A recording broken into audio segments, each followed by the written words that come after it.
Global philosophy for good হেলথের সমীক্ষা থেকে কিন্তু এটা ডিক্লেয়ার হয়েছে যে ওবেসিটিতে ইন্ডিয়া নাম্বার 1, ডায়াবেটিসে ইন্ডিয়া নাম্বার 1।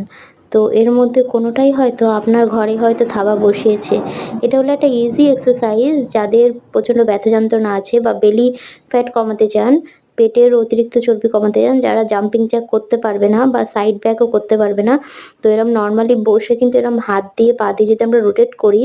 30 বার করে, যদি 3 সেট আমরা করি,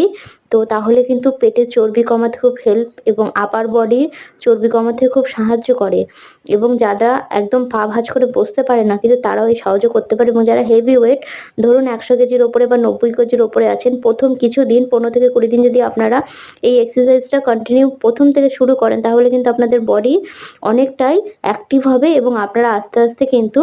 জাম্পিং জ্যাক করাও শুরু করতে পারেন। তো প্রথম এই